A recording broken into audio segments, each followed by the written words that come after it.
you one of those people who say, I believe in God, the exact same way you'd say, I believe it might rain on Tuesday? Same flat tone, same shrug, same half attention?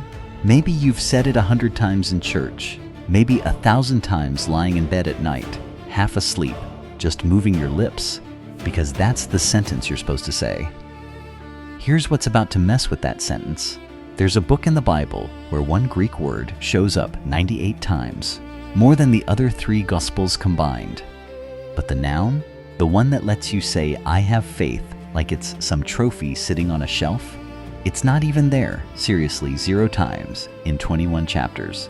The man who wrote it did that on purpose, and he wasn't being clever for the sake of being clever. He was trying to dismantle a habit, the same habit you and I fall into every single day, the habit of treating God like a fact you've already filed away instead of a person you're standing in front of right now. This is the Gospel of John, and by the time we're done, the sentence, I believe in God, is going to feel completely different in your mouth. Picture 4 people coming back from a long road trip. 3 of them already told the whole story to everybody, where they went, the night they got lost, just every single boring detail. Now the 4th person stands up. What is he supposed to do? Repeat the itinerary that everyone in the room has already heard twice. Nobody wants that, and he knows it. So he does the only thing left that hasn't been done. He tells you what it actually felt like to be sitting next to that person the whole time, the things you only notice when you've had decades to sit with them. That's John, and that's the position he's writing from. By the time he picks up a pen, Matthew, Mark, and Luke have already been circulating for decades, copied, read aloud in house churches, memorized by people who never met Jesus in person. The first generation, the ones who actually walked the roads with him, who watched him eat and sleep and get tired, most of them are gone. The temple in Jerusalem, the center of the entire religious world for these people, has been leveled by Rome, and the community is scattered, persecuted, and quietly asking a question nobody wants to say out loud in a room full of grieving people. Does any of this still mean something? Now that the people who saw it with their own eyes are dying off one by one? John doesn't answer that question with a timeline or a fact check. Near the very end of the book, he tells you exactly what he's been doing this whole time. He says he's writing these things down so that you would believe, and that believing, you would have life in his name, not so you'd have information to recite. Life, the kind of life that changes what your days feel like from the inside. And if knowing why he wrote this changes how you read the next page, then what he does with the very first sentence is going to change who you think is sitting across the table from you. What if I told you that long before Jesus was ever born, 3 totally different groups of people, speaking 3 different languages, were already circling the exact same idea without realizing they were describing the same thing? The Greeks had a word, logos, for the invisible reasoning behind the universe, the thing that keeps the stars from falling out of the sky for no reason, the order underneath the chaos, the explanation for why anything makes sense at all. Greek philosophers spent centuries reaching for this, writing about it, arguing about it, and never once meeting it face to face. On the Hebrew side, the idea runs differently but lands in the same place. In Hebrew, the word for word and the word for thing are almost the same word. Because when God speaks in the opening pages of Genesis, it isn't just sound moving through air, it's light appearing, oceans pulling apart, life starting from nothing. The word and the action are the same event happening at the same time. But here's the thing nobody talks about, and honestly, it's the wild card. Many Jewish listeners also knew the scriptures through Aramaic explanations, where the idea of God's word, sometimes called the memra, carried the sense of God making himself known the word. Not an abstract concept sitting in a philosophy book, but a presence, the thing that shows up when God himself shows up in someone's story. So now hold all 3 of these in your head at the same time. One group has spent centuries looking for the reasoning behind everything and calling it logos. Another group has grown up knowing that when God speaks, things happen, and they call that devar. A third group hears their own scriptures read back to them every week with this word memra woven through it, the presence that shows up.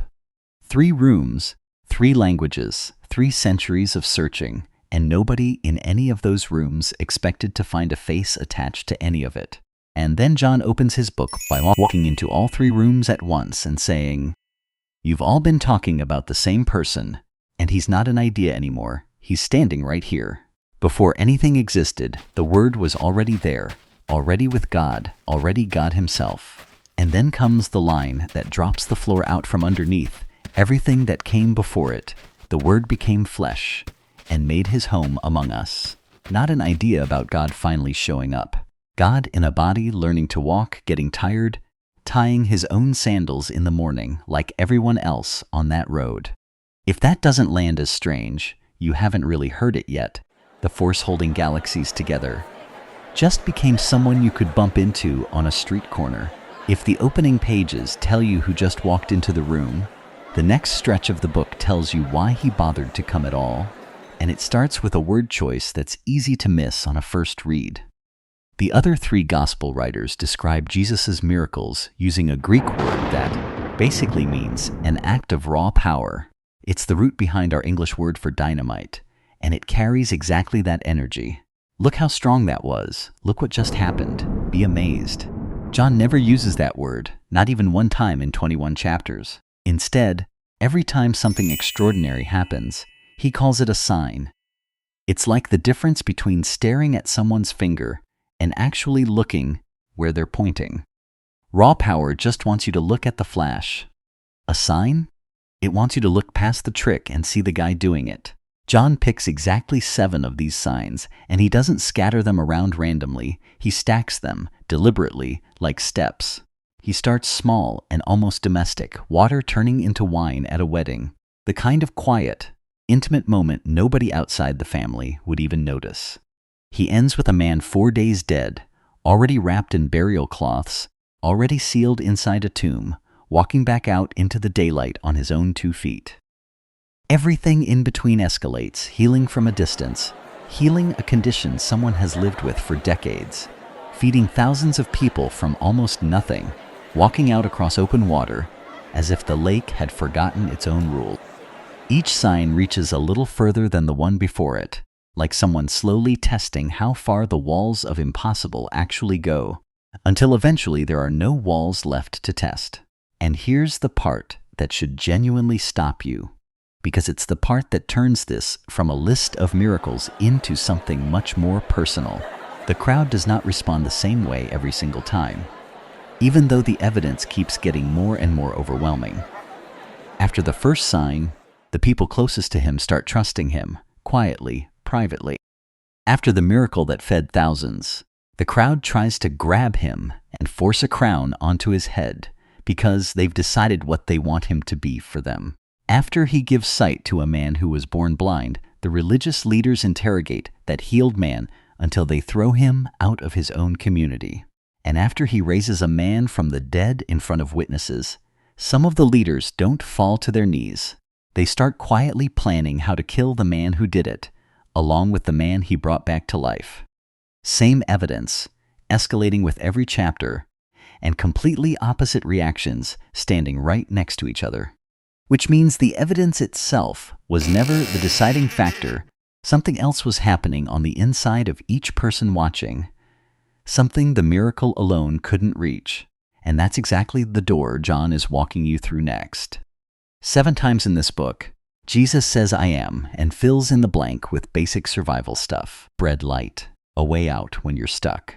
Things you don't have to explain to anybody because we all know what it feels like to starve or get lost in the dark. But there's one moment in this book where Jesus drops the second half of the sentence completely, and that's the moment that changes everything. He's in the middle of a tense, public argument with religious leaders who keep invoking Abraham, the most respected name in their entire history, like there's no higher authority anyone could possibly appeal to. And Jesus looks at them and says, before Abraham existed, I am. No metaphor. No, I am the anything to soften it. Just 2 words, standing completely alone in the air, with nothing attached to cushion the impact. and the people standing there don't ask him to clarify. They don't request a follow-up explanation. They bend down, pick up stones, and prepare to throw them at him on the spot. Why stones specifically? Because in their scriptures, there was a phrase reserved for exactly one person, the God of Israel, the one who said, "I am he, and there is no other beside me." And a man standing in front of them in flesh and blood had just used that exact phrase about himself in public with absolutely no hedging. They didn't need a grammar lesson to understand what they'd just heard. They reached for rocks, because in that culture, that was the response reserved for someone claiming out loud to be God. Now here's where this stops being a history lesson and starts being about you, sitting wherever you're sitting right now. Remember that word from the very beginning, the one that shows up 98 times, while its noun form shows up exactly 0 times? Believe. Most people who explain this treat it like a vocabulary footnote, a fun fact about Greek grammar, and then move on. But here's what it actually means for the way you live, and it matters more than almost anything else in this whole book. Faith as a noun is something you can own and set down. It's a coat hanging quietly in your closet, and you can point at it from across the room and say, "I have that. It's mine, I own that." But believe as a verb doesn't hang anywhere. It's the coat you're actually wearing right now, out in the cold, doing its job in this exact moment.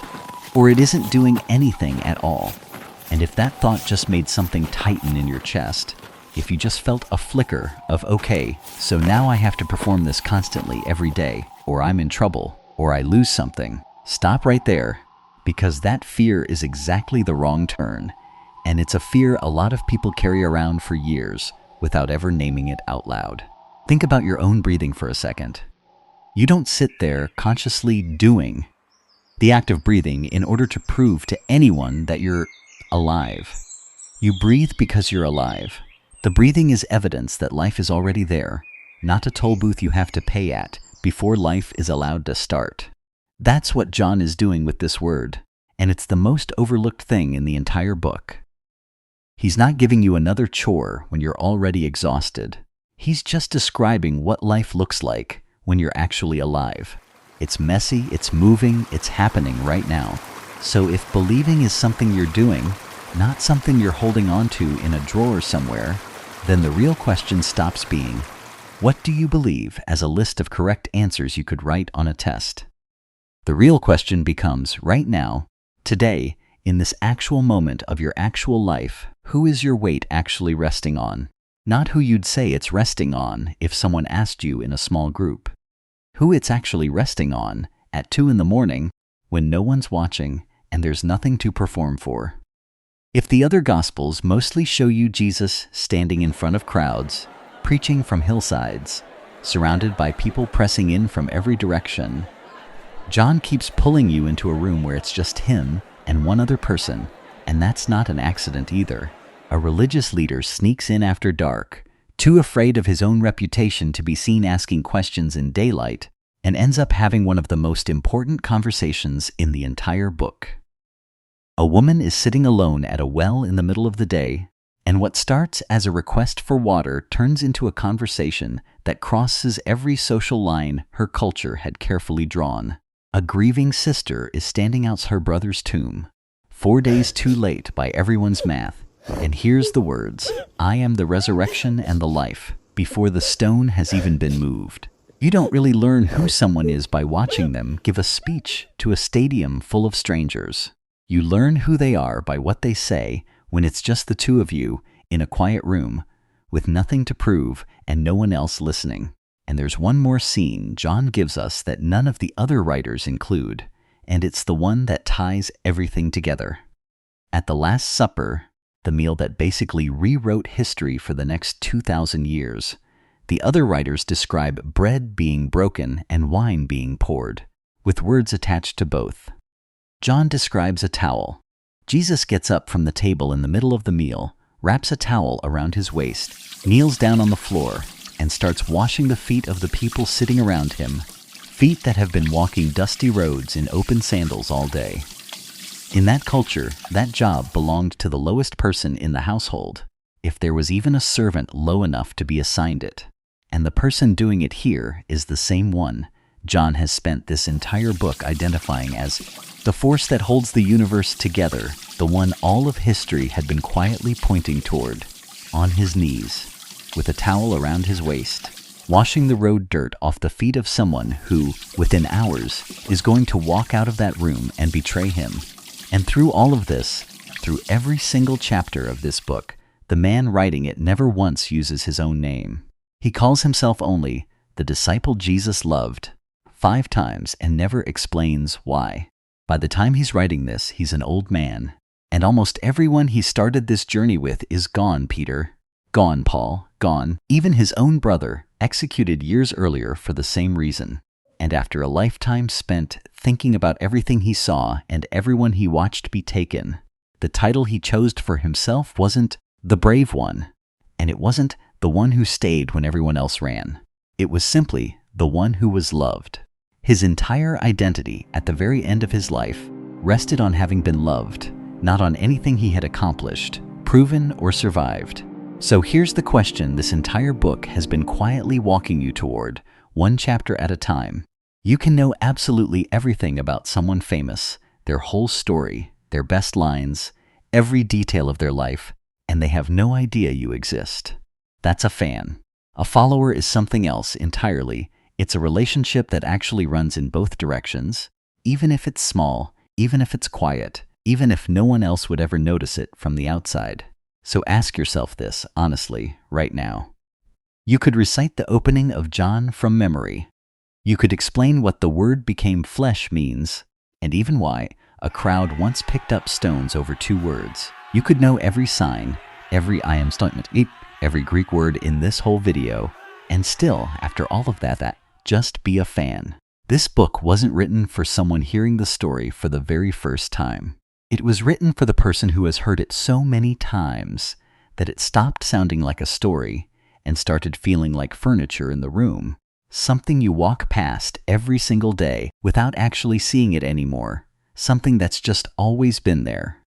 You know the way. You can point to the answer without even thinking about it. But do you actually know him? Not just trivia about him. Him.